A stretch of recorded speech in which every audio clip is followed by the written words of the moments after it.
게임 플레이어는 좋은 아이템을 획득하면 게임을 더 열심히 하게 될까? 라는 인과관계를 추론한 내용을 공유드리겠습니다. 첫 번째로 분석에 앞서서 배경에 대해서 말씀을 드리겠습니다. IT 업계에서 연봉 상승이 많이 일어나고 있는데 이거에 관련해서 연봉 상승이 근로자의 근로 의지를 더 고취시키는가 그런 거에 대한 좀 궁금증이 생겼습니다. 그리고 또한 연봉 상승이라는 목적을 달성하였기 때문에 그 이후에 오히려 근로자의 의지가 감소되지는 않을까 이런 궁금증들이 생겨서 이게 게임에서는 어떻게 반영될까라고 생각을 해보던 도중 게임에서는 어떤 보상이라는 것이 좋은 아이템을 의미할 수 있다고 생각을 하게 되었고 이제 게임을 더 열심히 하게 될까 그런 궁금증이 생겨서 분석을 진행하게 되었습니다. 분석에 앞서서 이제 게임에서 좋은 아이템이 어떤 것인지에 대해서 간단하게 말씀을 드리면은 이제 MMORPG, 그러니까 롤플레잉 게임이라고 하죠. 거기서는 이제 유저들이 이제 뭐 무기 같은 걸 장착을 해서 몬스터들을 사냥하고 아니면 이렇게 스탯을 올려서 성장을 해서 나중에 이제 유저들끼리 이제 한판 붙기도 하고 그런 식으로 좀 재미를 느끼는 게 주요 컨텐츠입니다. 그래서 이제 게임을 시작할 때 처음에 캐릭터가 이제 직업을 갖게 되는데 그것을 전직이라고 하고 전직은 또 이제 등급이 정해져 있습니다. 우측 하단에 보이시는 것처럼 이렇게 등급이 있는데 이 등급이 또 높을수록 같은 전직이더라도 많은 이제 스탯들이 증가를 하게 됩니다. 예를 들어서 공격 속도라든지 이동 속도, 뭐 이제 방어력, 각성 스킬 이런 것들이 추가가 되게 되는데 이 부분에서 이제 유저들이 많이 높은 등급의 필요성을 느끼게 됩니다. 특히 이제 영웅 등급부터 이 스탯들이 대폭 향상되기 때문에 유저가 게임에서 목표로 하는 것이 영웅 등급을 획득하는 것일 정도로 영웅 등급 이상의 전직을 하는 것이 되게 중요합니다. 그래서 여기서 좋은 아이템이란 영웅 전설 획득으로 이제 정의를 하였고요. 여기는 이제 제가 커뮤니티를 보면서 좀 이런 제 주장을 뒷받침할 수 있는 증거로 어떤 유저가 쓴 글을 가져왔습니다. 영변이 이제 여기서 영웅 등급 변신을 줄여서 부르는 건데 이렇게 영변 교환권이 생기는 것에 대해서 되게 유저가 기뻐할 정도로 영웅 등급 이상이 되게 중요한 것이라고 말할 수 있습니다. 그래서 이제 본 분석에서 인과 분석을 사용했는데 간단하게 인과 분석을 왜 사용했는지에 대해서 말씀을 드리겠습니다. 일단은 그 인과 분석을 사용하는 이유는 외부 영향들이 존재를 하게 되는데 non-causal association이라고 하죠. 그런 것들을 잘 제거하지 않고 두 변수를 단순하게 비교하게 된다면 잘못된 판단을 할 수도 있습니다. 실제로 영향을 미치지 않는데 외부 영향 때문에 영향을 미친다고 판단을 할 수도 있죠. 그래서 이제 원인과 결과를 그러면 우리는 어떻게 규명할까에 대해서 생각을 해봤을 때 원인과 결과 이론적인 정의에 따르면은 동일 객체에게 이제 원인에 해당하는 것을 했을 때랑 하지 않았을 때 그 결과를 관찰을 해서 그 두 결과가 다르다라고 하면 원인이 이제 결과에 영향을 미쳤다라고 주장을 할 수가 있습니다. 근데 이제 현실에서는 같은 대상에게서 두 가지 결과를 관찰할 수가 없죠. 예를 들어서 어떤 약을 복용한 사람이 약을 복용하지 않았을 때의 효과를 측정을 할 수가 없습니다. 왜냐하면 그 사람이 이미 약을 복용을 받은 상태에서 시간이 지난 상태이기 때문이죠. 그래서 이것을 이제 반사실이라고 부르게 되고 그럼 우리는 이것을 어떻게 측정을 해야 될까라고 고민을 했을 때 집단별로 평균 차이를 비교를 하자 약을 처치받은 집단과 약을 처치받지 않은 집단의 평균적으로 차이가 있다면 그것이 약을 복용했을 때의 효과다라고 주장을 할 수가 있습니다. 여기서는 마찬가지로 아까 말씀드린 영웅 전설 획득 여부에 따라서 이렇게 실험군과 대조군으로 나눠서 집단 간의 평균을 비교하면 되죠. 여기서 이제 제일 중요한 것은 단 가정이 존재를 하는데 영웅 전설 획득을 제외하고는 모든 조건이 동일해야 된다는 가정이 있습니다. 평균적으로 동일해야 된다는 가정입니다. 그래서 이제 분석에 앞서서 팩tor 어저스먼트에 대한 주요 개념을 살펴보고 실제 분석 사례에 대해서 말씀을 드리겠습니다. 우선 이제 단순 비교의 문제점에 대해서 말씀을 드리겠습니다. 영웅 전설 획득 이외에 아까 말씀드린 것처럼 다른 성질이 동일하지 않다는 가정에 만족이 돼야 되는데 사회과학에서는 이렇게 자연적으로 발생한 데이터를 기반으로 분석을 하게 됩니다. 그러한 경우는 외부 요인이 영웅 전설 획득에 영향을 미칠 수도 있고 아니면 저희가 보고자 하는 게임을 열심히 하는지에 대해서 영향을 미칠 수 있는 그런 다양한 외부 영향들이 존재하기 때문에 영웅 전설 획득을 제외하고 두 집단 간의 평균적으로 다른 조건들이 동일하다는 가정이 위배되는 경우가 많습니다. 그래서 이제 단순 비교는 그런 식으로 비교를 하게 되면 그런 영향들이 섞이기 때문에 그거를 인과효과라고 주장할 수 없는 문제가 생기게 됩니다. 그렇다면 외부 영향에는 어떤 것이 있는지 간단하게 말씀을 드리겠습니다. 첫 번째는 여러분들이 많이 알고 계시는 교란 변수, 컨파운더가 존재를 하게 됩니다. 이 컨파운더는 원인 변수와 결과 변수에 동시에 영향을 주는 변수로서 아래 그림과 같이 예를 들면 영웅전설 획득과 저희가 플레이 변화를 이렇게 인과관계를 분석을 하려고 하는데 유저가 게임에 대해 가지고 있는 애착도가 이 두 변수에 영향을 주는 경우를 의미를 합니다.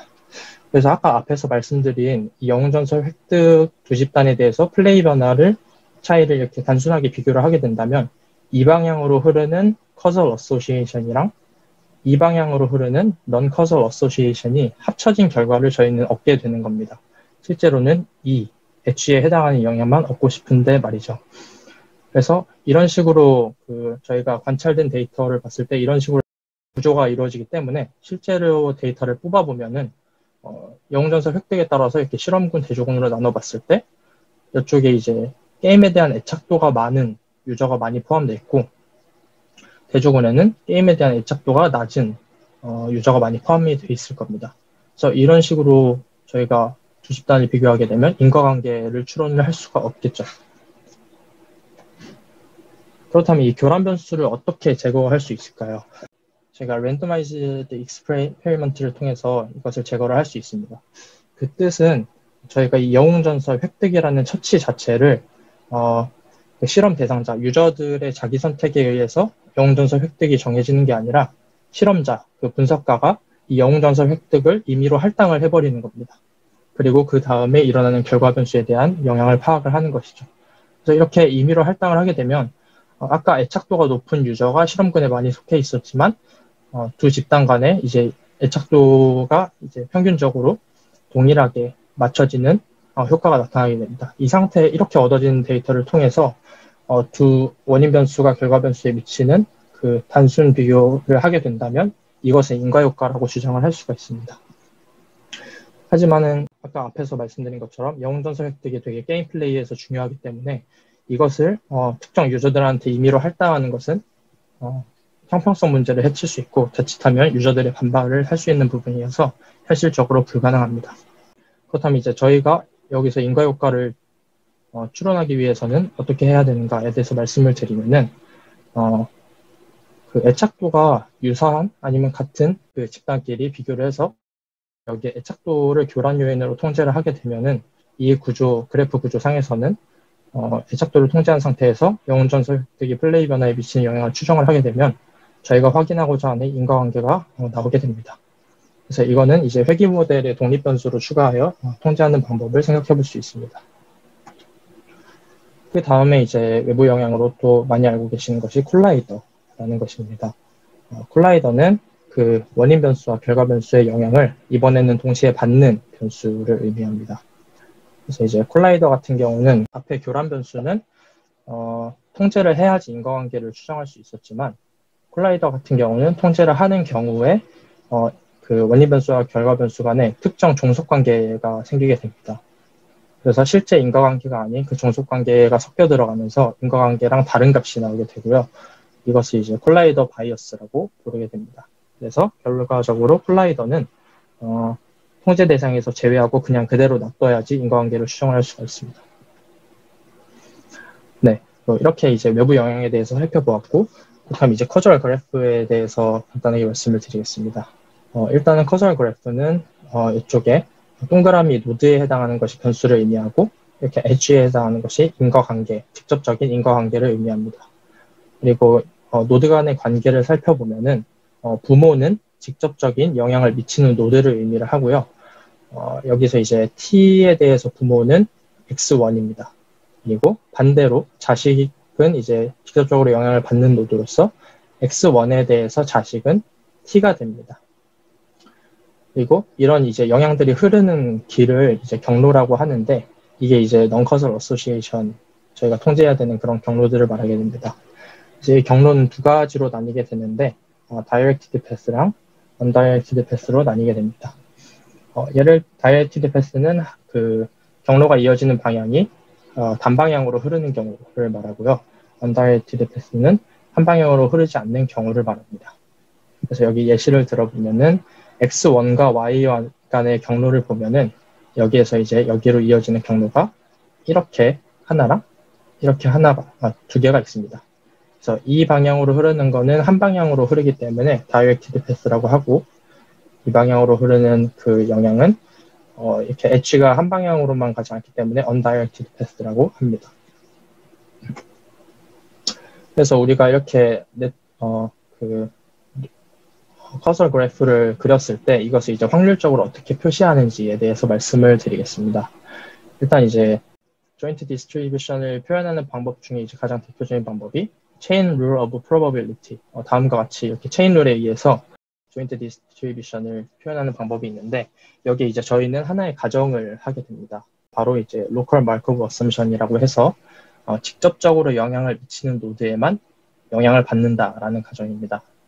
그래서 예시를 통해서 말씀을 드리면은 이렇게 다음과 같이 chain rule of probability에 대해서 joint distribution이 나오게 되었을 때 이쪽 텀 같은 경우는 지금 y가 x1, x2, t에 이제 영향을 받게 되는데, 실제로 이 그래프를 봤을 때 y가 영향을 받는 것은 x2와 t에 의해서만 영향을 받기 때문에 뒤에 x1 텀은 이렇게 제거할 수 있다는 그런 가정입니다. 그래서 다음과 같이 이렇게 확률을 바꿔봤을 때 이 확률 값이 다음과 같이 이렇게 간단하게 바뀌는 모습을 볼 수 있습니다. 저희는 이것을 베이지안 네트워크 팩토라이제이션이라고 부릅니다. 그래서 앞으로 그 네트워크 구조에 대해서 조인트 디스트리뷰션을 저희가 도출을 할 때 이 베이지안 네트워크 팩토라이제이션을 이용을 하게 됩니다. 그렇다면 이제 외부 영향을 차단하기 위한 방법에 대해서 말씀을 드리려고 합니다. 그 중에서 이제 조건부로 걸어서 통제를 하는 방법을 설명을 드리는데, 그것을 컨디셔닝 빌딩 블럭이라고 부릅니다. 그래서 이렇게 t와 y 사이에 어떤 영향이 흐를 때 중간에 노드가 하나라고 할 때 총 이렇게 세 가지 경우로 나올 수가 있는데, 첫 번째는 단방향으로 흐르는 체인 형태, 그리고 두 번째는 중간에 컨파운더가 포함된 포크 형태, 그리고 마지막으로는 중간에 콜라이더가 포함된 이모랄리티 형태가 이렇게 존재를 하게 됩니다. 이 경우에 저희가 그 중간에 해당하는 W를 컨디셔닝 했을 때 T와 Y가 독립이 된다라고 하면은, 확률적으로 독립이 된다고 하면 이렇게 흐르는 영향이 차단되었다라고 할 수가 있습니다. 그래서 이렇게 수식으로 살펴보면 앞에서 말씀드린 베이지안 네트워크 팩토라이제이션에 대해서 각 형태가 이렇게 다음과 같이 확률로 주어지게 되고요. 체인과 포크 같은 경우는 뒤에 이제 중간에 해당하는 W를 컨디셔닝 하게 되면은 T와 Y가 독립이 됩니다. 그래서 그 의미는 체인과 포크 같은 경우는 중간에 해당하는 노드를 이렇게 컨디셔닝 하게 되면 그 패스로 흐르는 영향이 차단이 된다라는 의미가 됩니다. 그리고 앞에서 콜라이더 설명드릴 때 말씀드린 것처럼 콜라이더 같은 경우는 통제를 하지 않은 경우 독립 조건이 성립을 하게 됩니다. 그래서 콜라이더 형태가 되는 이 패스 같은 경우는 그 콜라이더는 그대로 놔두는 것이 그 영향을 차단하는 방법이 된다고 할 수 있습니다. 그럼 이걸 좀 더 이제 제너럴라이즈해서 설명을 드리면은, 방금 설명드린 거는 중간에 노드가 하나인 패스를 설명을 드렸고, 중간에 이렇게 노드가 여러 개 있는 패스가 존재를 할 수가 있습니다. 그래서 그 패스의 영향을 차단하는 블러킹 패스에 대해서 설명을 드리면은, 차단의 정의는 다음과 같습니다. 저희가 앞에서 이제 컨디셔닝 하는 방법에 대해서 설명한 것처럼 어떤 컨디셔닝 셋 G가 주어졌을 때 그 G가 아래의 두 가지 중 하나라도 만족하면 그 패스는 차단이 된다. 그 패스로 흐르는 영향은 차단이 된다라고 말을 할 수가 있습니다. 첫 번째 조건은 그 G에 포함된 그 노드들이 해당 패스에서 포크랑 체인 형태를 만족하는 경우 그 패스에 있는 영향이 차단이 되게 되고요. 그리고 그 컨디셔닝 셋 G에 포함되지 않는, 그러니까 통제되지 않는 콜라이더나 콜라이더 자손이 해당 패스에 존재하는 경우 그 경로가 차단되었다고 할 수 있습니다. 이 두 가지 중 하나만 만족을 하게 되면 됩니다. 그래서 예시를 보여드리면은, 지금 저희가 T랑 Y 사이에 그 영향을 차단을 하고 싶은데, 여기서 1번 경로 이렇게 흐르는 경로가 있고 2번 경로가 있고 이렇게 3번 경로가 있습니다. 그래서 각 패스에서 어떤 노드를 통제하거나 통제하지 않는 경우에 그 영향이 차단되는지 보면은 패스 1 같은 경우는 여기 A랑 C는 그 체인 형태의 노드가 되고요. B는 이제 포크 형태가 되기 때문에 요것들이 이제 조합이 요것들 중에 하나라도 이제 통제가 되면은 이 패스로 흐르는 영향이 차단되었다고 할 수가 있습니다. 그래서 다음과 같은 이제 셋이 주어진다면은 이 영향이 차단된다라고 할 수가 있고요. 패스 2로 흐르는 영향 같은 경우는 G가 중간에 체인 형태로 있기 때문에 마찬가지로 G를 무조건 통제를 해줘야지 이 영향을 없앨 수가 있습니다. 그리고 이제 마지막으로 패스 3 같은 경우는 다음과 같이 이렇게 흐르게 되는데 여기서 이제 D는 체인 형태가 되고 E는 그 콜라이더가 되게 되죠. 그리고 F 같은 경우는 콜라이더의 그 자식 노드입니다. 그래서 이번 조건에 의해서 콜라이더가 존재하는 경우는 그 콜라이더를 통제하지 않으면 해당 패스는 영향이 없어진다라고 주장을 했기 때문에 그 이쪽 패스에서는 아무것도 통제 안 해도 영향이 차단이 되게 됩니다. 기본적으로. 그리고 만약에 하나를 통제하게 된다고 하면 그때는 D를 통제를 해야 되게 됩니다. 네, 이제 이렇게 그 커서 그래프랑 영향 그리고 패스를 블럭하는 방법에 대해서 설명을 드렸고 다음에는 이제 인터벤션과 두 오퍼레이터에 대해서 말씀을 드리겠습니다. 일단은 인터벤션은 이제 개입이라는 의미를 지니게 되고요. 그 뜻은 말 그대로 어떤 노드에 대해서 실험자가 개입을 한다는 뜻입니다. 그래서 이제 수학적으로는 do라는 표현을 써서 표현을 하게 되고 do, t에 이제 small t라고 하면은 t라는 변수를 small t라는 스칼라 값으로 실험자가 세팅을 해버린다라는 뜻이 됩니다. 그래서 아까 초반에 말씀드린 것처럼 제가 랜더마이즈드 익스페리먼트 한 것처럼 이런 이 W가 교란 변수인데 이것이 T에 미치는 그런 영향, 자기 선택을 제거하는 거랑 동일한 효과를 가지기 때문에 인터벤션은 그 실험으로 생각을 할 수 있습니다. 그러니까 실험 대상자의 이제 자기 선택이 사라지게 되는 것이죠. 그래서 이렇게 인터벤션을 통해서 데이터를 생성을 하게 되면은 이쪽으로 향하는 엣지가 사라지게 됩니다. 그래서 이제 저희가 개입이 없이 그냥 관찰된 데이터랑 개입을 통해서 생성된 데이터랑은 다른 구조를 갖게 되고 이 데이터를 통해서 추정한 값은 이제 인과효과라고 저희가 주장을 할 수가 있는 거죠. 그래서 이거를 그래프적으로 어떤 가정을 통해서 설명을 하면은 어떤 노드에 개입하는 경우 그 노드에 들어오는 엣지에 미치는 영향이 변한다는 모듈러리티 어썸션이라는 것이 있습니다. 그래서 예를 들어서 어떤 노드 xi에 대해서 특정 값으로 개입을 한 경우 그 값에 해당했을 때 부모가 미치는 확률은 무조건 1이 되고요. 그 이외에는 0이 된다라는 가정입니다. 그래서 이제 모듈러리티 어썸션을 적용을 하게 되면 그 커서 그래프의 이제 확률 값을 또 이제 조금 변경을 할 수가 있는데요.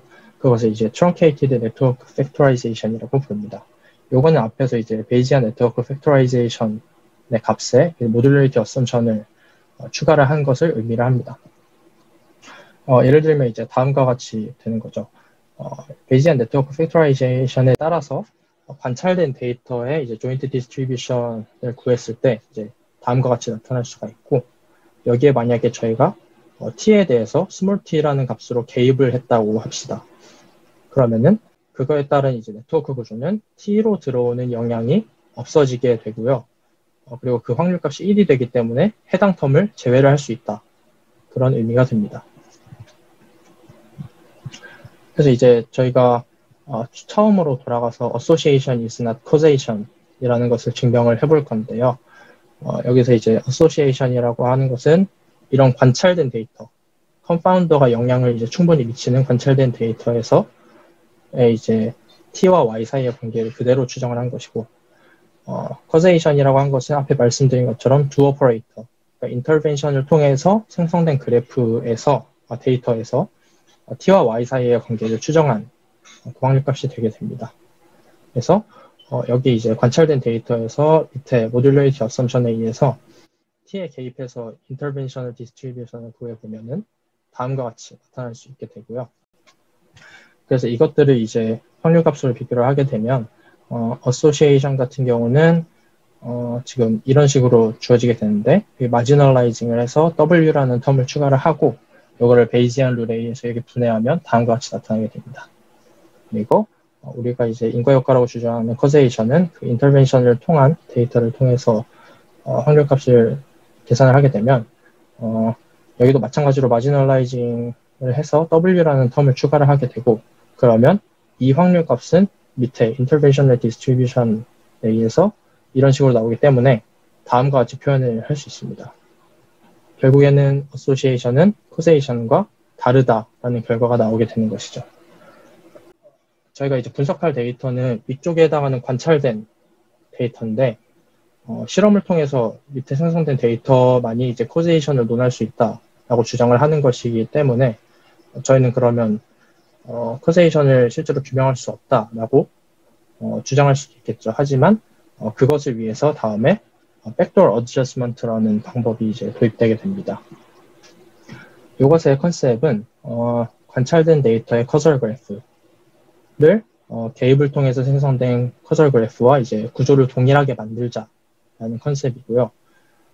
왜냐하면 이제 아까 계속 말씀드렸지만 개입을 통해서 생성된 데이터의 이제 커설 그래프로는 인과효과를 논할 수 있기 때문입니다. 그래서 이제 여기서 관찰된 데이터의 특정 조건을 추가함으로써 인터벤션을 했을 때의 그래프와 동일한 구조를 만드는 것이 저희의 목표입니다. 그렇다면 그 특정 조건은 어떤 식으로 저희가 구성하면 될지에 대한 그 기준이 이제 백도어 크리테리안이라는 것입니다. 아래의 두 조건을 모두 만족하는 노드 집합 W를 저희는 백도어 크라이테리안이라고 부릅니다. 첫 번째 조건은 저희가 t를 원인 변수, y를 결과 변수라고 했을 때 t에서 y로 가는 모든 백도어 패스를 w는 차단을 할 수가 있어야 됩니다. 그리고 w는 t의 어느 자손도 포함을 하지 않아야 된다는 이 두 조건을 만족을 하게 되면 백도어 크라이테리안이라고 부르게 됩니다. 그래서 이 백도어 크라이테리안에 해당하는 그 노드 집합을 저희가 규명을 하게 되면 결과적으로 그것을 통해서 나온 그 관찰된 데이터에서 이제 확률값이 아까 말씀드린 인터벤션을 통해서 나온 그 코세이션의 확률값과 동일하게 저희가 만들 수가 있습니다. 요거는 이제 앞에서 말씀드린 그 코세이션 인터벤션을 통해서 생성된 데이터에서 이제 코세이션을 의미를 하게 되고 이거를 똑같이 마지널라이징을 통해서 W 텀을 추가하게 되면 다음과 같이 표현할 수 있고 베이지안 룰에 의해서 다음과 같이 이렇게 분해가 되게 됩니다. 그래서 만약에 이제 이 W가 앞에서 말씀드린 백도어 크라이테리안에 해당이 된다고 하면 이 값이 어떻게 변하는지 확인을 해보겠습니다. 첫 번째 백도어 크라이테리안 1번 조건에 의해서 1번 조건은 모든 백도어 패스를 차단한다는 뜻이었고 모든 백도어 패스를 차단을 한다는 뜻은 그 T로 들어오는 영향을 모두 제거를 한다는 것입니다. 이제 T로 들어오는 영향을 제거한다는 것은 앞에서 말씀드린 인터벤션을 한 것과 동일한 효과를 가지기 때문에 해당 텀이 다음과 같이 그대로 이렇게 변할 수가 있습니다. 그리고 이제 2번 조건에 의해서 이쪽 텀 뒤에 있는 두 번째 텀 같은 경우는 이제 W는 T의 자손이 아니기 때문에 확률값이 다음과 같이 표현이 될 수가 있죠. 그래서 이 두 조건을 만족하는 W에 대해서 이 퀀티티는 다음과 같이 표현이 될 수 있고 이것을 이제 백도어 어드저스먼트 포뮬러라고 부릅니다. 저희는 이제 커설 그래프에서 백도어 크라이테리안에 해당하는 W만 잘 이렇게 규명을 할 수가 있다면 그것을 잘 통제함으로써 저희는 인과효과를 주장을 할 수 있게 됩니다. 그래서 이제 약간의 긴 세 줄 요약을 하게 되면은 첫 번째로 우리는 인과관계를 커설 그래프로 나타낼 수가 있게 되고 그 확률값을 계산할 때는 베이지안 네트워크 팩토라이제이션으로 표현을 한다. 그리고 인터벤션의 컨셉은 실험을 하는 것이다. 그렇기 때문에 우리는 인터벤션을 통해서 나타나는 데이터를 통해서 분석을 하면 인과효과를 주장을 할 수가 있다.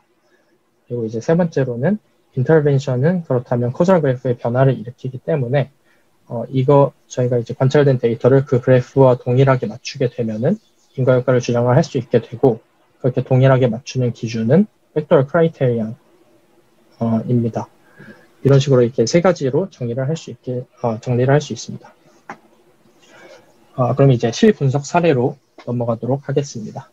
영웅전설 획득, 이 처치에 대해서 저희가 이제 결과가 어떻게 영향을 미치는지 그 내용을 분석한 것을 공유를 드리겠습니다.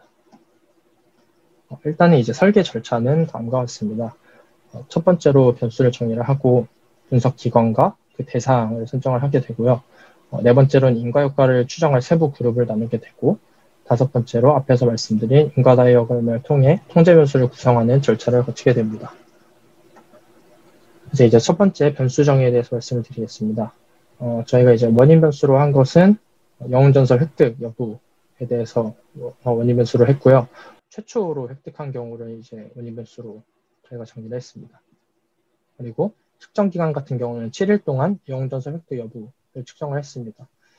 7일로 한 이유는 뭐 1일이나 2일 정도로 하게 되면 너무 샘플 수가 적어가지고 어느 정도 적당량의 샘플 수를 맞추기 위해서 7일로 설정을 했습니다.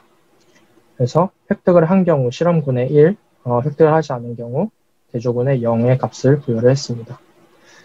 그리고 이제 결과 변수 같은 경우는 게임을 열심히 하는가, 이것을 데이터 변수로 표현을 해야 되는데, 이것을 이제 게임을 하는 경험에서 좀 생각을 해봤을 때 두 가지로 이렇게 나눌 수가 있었습니다. 첫 번째로 게임을 열심히 한다는 것은 게임에 들이는 시간과 자본이 많이 투입이 된다라고 생각을 해서 접속 일수랑 이제 결제 금액 변화에 대해서 결과 변수를 집계를 했고요.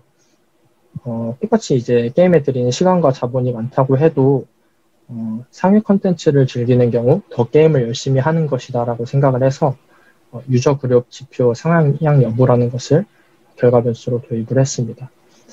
게임에서 이제 흔히 상위 컨텐츠라고 하는 것은 일반 유저들은 이제 몬스터를 잡거나 이렇게 사냥을 해서 스펙을 업하는 것을 주로 하고 있는데, 그게 일정 그 기준에 도달을 하게 되면은 유저들끼리 싸우는 경우도 발생을 하게 됩니다. 그래서 이렇게 유저들끼리 전투를 하는 경우에 이제 게임에서 많은 재미를 느낄 수 있기 때문에 이런 경우를 이제 상위 컨텐츠라고 정의를 했습니다. 그리고 밑에서 말씀드리는 유저 그룹 지표 상향, 유저 그룹 지표라는 것은 저희가 지금 유저의 전반적인 플레이량을 통해서 유저를 이렇게 몇 개의 지표로 나누고 있는데, 그 지표가 이렇게 상향되었을 때 여부를 나타나게 됩니다. 그래서 다음과 같이 세 개의 변수에 대해서 결과 변수를 집계를 하였고, 이 세 개의 변수에 대해서 원인 변수가 미치는 영향을 분석을 하였습니다. 그 다음에는 원인 변수와 결과 변수를 정의했으니 이제 통제 변수에 어떤 것이 있는지 살펴보는 단계인데요. 먼저 지금 커서 그래프를 그리지 않았기 때문에 통제 변수의 후보를 추리고 커서 그래프를 통해서 실제로 통제를 해야 되는 변수를 추려야 됩니다. 그래서 그 후보를 먼저 생각을 해보았습니다. 그래서 이제 원인 변수와 결과 변수에 영향을 미칠 것으로 예상되는 변수 집합을 선택을 하였고요. 통제 변수 후보를 탐색하는 절차는 그 MMORPG 특성상 유저가 이제 성장을 하고 중간에 정체 구간에 다다르게 되고 마지막에 뭐 이탈을 하게 될 때 매몰 비용이 발생하는 그런 흐름이 있는데, 이 흐름 각각에서 원인 변수와 결과 변수에 미치는 변수가 무엇이 있을지 생각을 해보았습니다. 그래서 총 9개의 변수를 선정을 하게 됐고요. 1번부터 5번까지가 유저가 성장을 할 때 나타나는 그런 변수들, 두 번째 6번 변수 같은 경우는 유저가 정체하였을 때 나타나는 변수, 그리고 7번부터 9번까지는 유저가 이탈 같은 것을 고려를 했을 때 나타나는 매몰 비용에 대한 변수입니다. 먼저 예를 들면 이제 성장하는 과정에서 4번 변수 같은 경우는 예를 들어서 설명을 하면은 인챈트 성공 횟수를 의미를 하는데, 이 인챈트란 아이템을 강화하는 것을 의미를 합니다. 그래서 아이템을 강화하는데 성공을 많이 한 유저일수록 성장의 재미를 느끼게 되고, 그런 경우 향후 이제 접속 일수가 적게 감소하거나 아니면 증가하는 형태가 나타날 것이다 라는 가정에서 다음과 같은 변수를 통제 변수 후보로 선정을 하게 됐고요. 정체 같은 경우는 직관적으로 이렇게 사망 횟수, 유저의 캐릭터가 많이 사망을 했을수록 게임 내에서 정체한 상태다라고 정의를 해서 생각을 해서 통제 변수 후보로 선정을 했고, 마지막으로 뭐 매몰 비용 같은 경우는 캐릭터의 레벨을 집계를 했는데 이러한 경우는 캐릭터를 높은 레벨까지 키웠을수록 많은 매몰 비용이 발생을 했기 때문에 유저가 향후 이제 접속의 수가 감소하는 것이 적거나 아니면 증가하는 형태를 띌 것이다 라는 가정하에서 다음과 같은 변수를 통제 변수 후보로 선정을 했습니다. 이제 분석 기간에 대해서 선정한 방식을 설명을 드리겠습니다.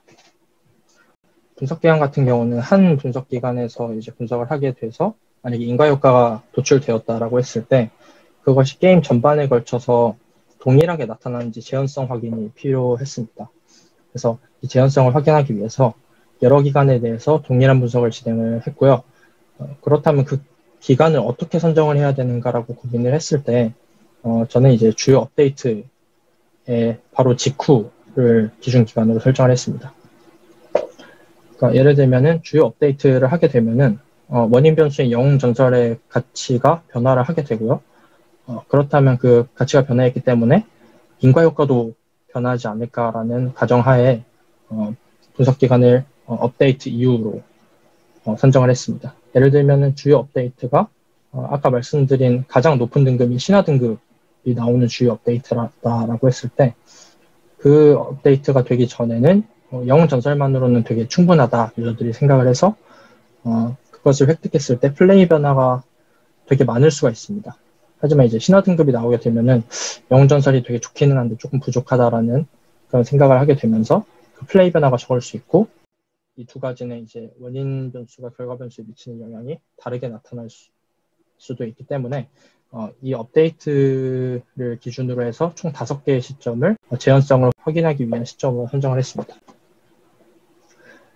그 다음에 이제 그렇다면 어떤 유저들을 대상으로 분석을 해야 될까라고 고민을 했을 때 여기서 이제 말하는 측정 기간은 그 영웅 전설을 획득하는 것을 이제 저희가 관찰하는 기간을 말하는데 그 측정 기간 이전에 영웅 전설 획득 이력이 없는 유저 저희가 원인 변수로 한 것이 최초 영웅 전설 획득이기 때문에 그 관찰 기간 동안은 영웅 전설을 획득하지 않았던 유저를 대상으로 했고요. 추가적으로 측정 기간 동안 접속 이력이 있는 유저라는 조건을 걸었습니다. 이 두 번째 조건 같은 경우는 역인과 관계를 방지하기 위함인데요.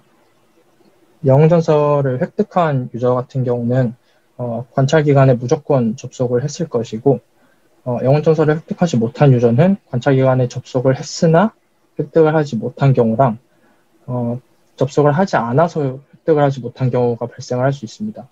그래서 다음과 같이 그 측정 기간 동안 접속일이 있는 이력이 있는 유저라는 조건을 걸지 않게 되면은 대조군에는 접속을 한 유저랑 하지 않은 유저가 섞여 들어가기 때문에 공정한 비교가 불가능하겠죠. 그래서 다음과 같은 조건을 걸게 되었습니다. 그리고 이제 변수 집계 기간 설정을 위해서 일자별로 유정을 매칭하였습니다. 여기서 이제 매칭이라고 하는 것은 뭐 프로펜시티 스코어 같은 그런 매칭법이 아니라 그냥 단순하게 유저 변수를 집계하기 위해서 기준 일자를 설정한다고 이해를 하시면 됩니다. 그래서 이렇게 측정 기간 7일에 대해서 지금 예시에서는 실험군은 최초로 영웅 전설을 획득한 일자를 매칭 시점 D라고 정의를 하였고 대조군은 최초로 영웅 전설 획득을 시도하였으나 실패한 일자를 매칭 시점 D라고 정의를 하였습니다. 그래서 다음과 같이 5일차에 매칭이 된 유저들 같은 경우는 그 5일차를 기준으로 해서 그 전 시점 동안을 통제 변수 측정 기간으로 정하고 그 전후를 결과 변수 측정 기간으로 정하게 됩니다.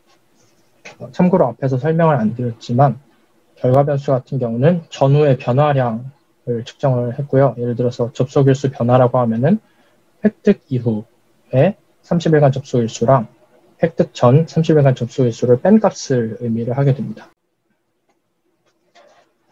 네 번째로는 이제 세부 그룹이라고 해서 명칭을 했는데요. 인과관계를 추정을 했을 때 특정 그룹에 따라서 이게 인과관계가 다르게 나타날 것이라고 가정을 하여서 다음과 같은 절차를 진행을 했습니다. 예를 들어서 그룹을 나누지 않고 전체 집단에 대해서 인과관계를 추정을 했을 때 영향이 상쇄가 될 수 있습니다.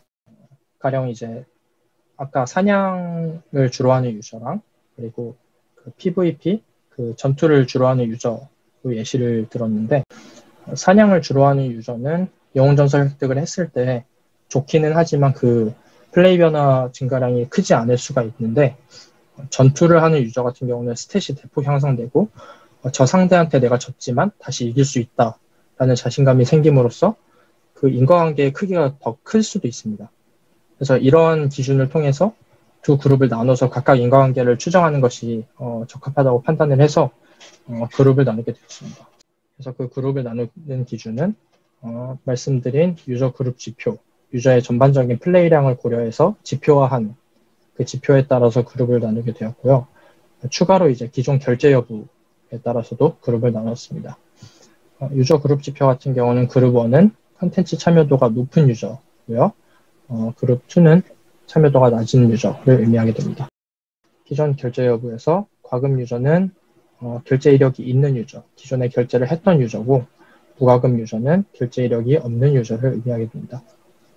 그래서 각각 이제 결과 변수에 대해서 어떤 그룹을 기준으로 나눠서 인과 효과를 각각 추정해야 될까라고 생각을 했을 때 접속 일수 변화랑 유저 그룹 지표 상향 여부는 유저 그룹 지표에 따라서 두 개 그룹으로 나눠서 두 번의 인과 효과를 분석을 했고, 결제 금액 같은 경우는 기존 결제 여부도 되게 영향을 많이 미칠 것 같아서 총 4개의 그룹으로 분석을 진행을 했습니다. 마지막으로 이제 인과 다이어그램을 통해서 통제 변수를 구성을 하는 방법을 말씀을 드리겠습니다. 요거는 이제 앞에서 커절 그래프 설명드리면서 설명을 드렸기 때문에 넘어가도록 하겠습니다. 참고로 이제 인과 다이어그램에서는 여기 사이클이 존재하면 안 되기 때문에 그 변수 간의 집계 시점의 선후행 관계를 이용해서 이 사이클, 엣지의 방향을 정해서 사이클을 방지하는 방식을 사용했습니다. 인과 다이어그램을 이용해서 이제 통제 변수를 선정하는 절차에 대해서 말씀을 드리겠습니다. 아까 앞에서 말씀드린 9개의 변수는 통제 변수 후보에 해당하게 되고요. 그 모든 그 9개의 변수를 다 통제하는 것이 아니고 그것들의 이제 커절 그래프를 그려서 어떤 변수를 통제해야 되는지 선정하는 절차를 의미를 합니다. 첫 번째로는 원인 변수와 결과 변수에 직접적인 영향을 주지 않는 인과관계를 무시하기 위해서 통제해야 되는 노드들을 선정을 하게 되고요. 두 번째는 원인 변수 외에 결과 변수에 영향을 주는 노드를 통제를 하게 되고, 세 번째는 이제 콜라이더를 규명을 하게 됩니다. 마지막으로 최종 통제 변수를 선정하는 단계에서는 스텝 1과 스텝 2의 그 통제가 필요한 변수들의 셋에서 스텝 3 콜라이더에 해당하는 그 변수를 이제 제외하는 그런 방법으로 통제 변수를 선정하였습니다. 첫 번째로 이제 접속일수 변화에 대해서 커서 다이어그램을 그려본 결과입니다. 이쪽이 이제 그 앞에서 설명드린 성장에 해당하는 통제 변수들이고요. 이쪽이 매몰 비용에 해당하는 통제 변수고, 이쪽이 유저가 이제 정체한다는 가정하에 선정된 통제 변수 후보입니다. 첫 번째 스텝으로는 그 원인 변수와 결과 변수에 직접적인 영향을 미치지 않는 그 엣지를 차단하기 위해서 노드를 통제하는 방식을 의미를 하고, 그것은 이제 다음과 같이 이런 엣지들을 의미하게 됩니다. 직접적으로 원인 변수와 결과 변수에 들어가지 않는 엣지를 의미하게 되고, 그것을 통제하기 위해서는 그 엣지의 영향을 받는 노드를 통제해야 되기 때문에 다음과 같은 노드들이 선정이 되었습니다. 두 번째로는 이제 원인 변수 외에 결과 변수에 직접적으로 영향을 미치는 엣지에 대해서 이제 그 영향을 반영하기 위해서 그 엣지가 출발하는 노드를 통제하는 그런 절차를 걸쳤습니다. 접속일수 변화인 결과 변수에 다음과 같이 이렇게 직접적인 영향을 미치기 때문에 그 영향을 주는 노드들을 통제해야 된다라고 생각을 하였습니다. 이제 스텝 3는 콜라이더를 확인하는 절차인데요. 본 다이어그램에서는 콜라이더가 없기 때문에 표시하지 않았습니다. 그래서 마지막으로 최종적으로 통제가 필요한 변수들을 선정을 하게 되면 스텝 1과 2의 그 노드들의 집합을 합치고 스텝 3의 콜라이더를 빼주게 되면 다음과 같이 접속일수에 대해서 인과효과를 추정하기 위해서는 이런 변수들이 통제 변수로 선정이 되게 됩니다. 그래서 이거를 이제 실제로 추정할 때 어떤 모델을 쓰고 통제 변수를 어떻게 넣어야 될지 고민을 했을 때 회귀 모델을 사용을 했고요.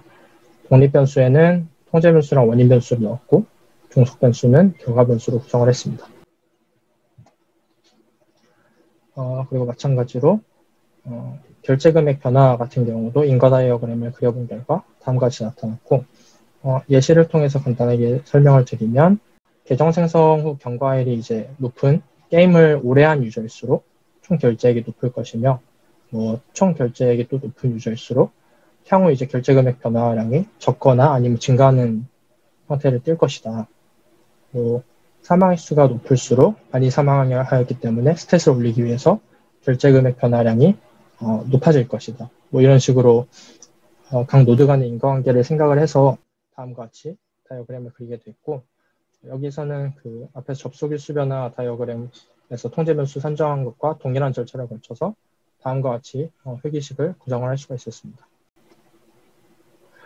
마지막 결과 변수로 이제 유저 그룹 지표 상향 여부에 대한 것인데요. 유저 그룹 지표 같은 경우는 아까 말씀드렸듯이 전반적인 유저의 게임 플레이량을 대변하는 변수이기 때문에 1번 결과 변수인 접속 일수 변화랑 2번 결과 변수인 결제 금액 통제 변수들의 이제 총 집합을 통제 변수로 사용을 하였습니다. 그리고 모델을 구성할 때는 이 결과 변수 같은 경우는 유저 그룹 지표가 상향되었느냐, 되지 않았느냐, 그 0과 1로 표현되는 형태이기 때문에 로지스틱 회귀 모델을 사용을 하였고, 최종적으로 회귀식을 살펴보면 다음과 같습니다. 마지막 단계로 이제 인과 분석 결과에 대해서 말씀을 드리겠습니다. 뒤에 이제 어떤 플롯들이 나올 것인데 그것의 의미와 해석 방법을 간단하게 말씀을 드리면, 이제 그 플롯의 의미는 영웅전설을 획득하지 못한 대조군에 비해서 영웅전설을 획득한 실험군의 평균 플레이 변화 차이랑 그 신뢰 구간을 의미를 하게 됩니다. 그래서 이것을 통제 변수를 구성을 해서 추정한 그 원인 변수의 회귀 개수이기 때문에 이거를 이제 인과 효과라고 생각을 할 수가 있습니다. 그리고 이제 그래프 해석은 인과 효과가 존재하는지 여부를 살펴볼 때 그 신뢰 구간에 그 개수값이 0인 값이 포함이 되게 되면은 인과 효과가 없다. 그리고 포함이 되지 않으면 인과 효과가 있다라고 생각을 할 수 있고요. 포함이 되지 않는 경우에 그 신뢰 구간이 0인 값의 좌측에 있다라고 하면은 영웅전설 획득이라는 것이 결과 변수의 감소에 영향을 준다. 그리고 우측에 있으면 증가에 영향을 준다라고 해석할 수 있습니다. 첫 번째로 이제 접속 일수 변화에 미치는 인과 효과를 추정한 결과이고요. 처음에 말씀드렸듯이 제한성 확인을 위해서 5개의 기간에 대해서 분석을 했는데 대규모 업데이트랑 소규모 업데이트에서 유사한 양상이 나타나서 결과에는 각각 대규모 업데이트랑 소규모 업데이트 하나씩 첨부를 했습니다. 일단 최초 영웅전설 획득은 접속 일수 증가에 유의한 영향을 미치는 것으로 나타났습니다. 여기서 이제 가로축은 그 회귀 개수를 의미를 하게 되고요. 세로축이 이렇게 나눠져 있는 것은 아까 말씀드린 세부 그룹에 따라서 분석을 진행한 결과입니다. 첫 번째 이제 로우에 해당하는 것은 유저 그룹 지표 그룹 1이랑 2를 한 번에 합쳐서 추정한 결과이고, 두 번째는 그룹 1만 따로 빼서 인과 효과를 추정한 결과, 세 번째는 그룹 2만 따로 빼서 추정한 결과를 의미합니다. 보신 것과 같이 추정하게 되면 한 2.31 정도 증가를 하는데 각각 영향이 다르게 나타나는 것을 볼 수 있습니다. 그래서 이 좌측 그래프를 기준으로 봤을 때 그룹 2번 게임 참여도가 낮은 유저의 경우 5.11 정도 접속 일수 증가에 영향을 주는 것을 보였고요. 게임 참여도가 높은 그룹 같은 경우는 1.71 정도 증가하는 것을 보였습니다. 근데 이게 절대적인 크기라고 주장할 수 없는 이유가 이제 데이터를 살펴보니까 지금 30일 전후 접속 일수 변화를 살펴봤는데 그 30일이라는 어떤 이제 상한선이 있기 때문에 기존의 게임을 열심히 한 그룹 1 같은 경우는 대부분 그 이전의 30일간 접속 일수가 30일에 거의 육박하더라고요.